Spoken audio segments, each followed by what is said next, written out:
Hey everyone! In this quick tutorial, I'm going to show you exactly how to check your Instagram DMs and make sure your message settings are set up correctly. So if you're not seeing messages or want to make sure anyone can reach you, just follow along step by step. All right, let's dive in. First, open the Instagram app on your phone.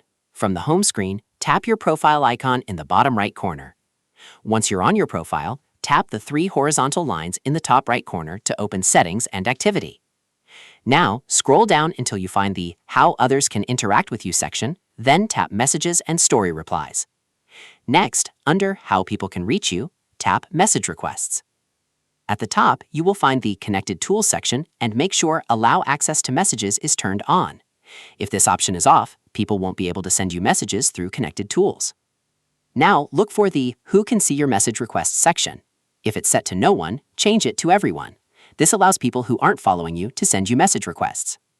Once you've finished, tap the back arrow until you're back on your profile page. Now, tap the Messages icon to open your inbox. Inside your inbox, you'll see different tabs like Primary, General, and Requests. To check your direct messages, simply open the General tab. That's where you'll filter your conversations and DMs.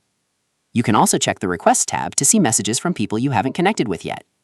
And that's it. That's how you can check your Instagram DMs and make sure your message settings are configured correctly so you never miss an important message.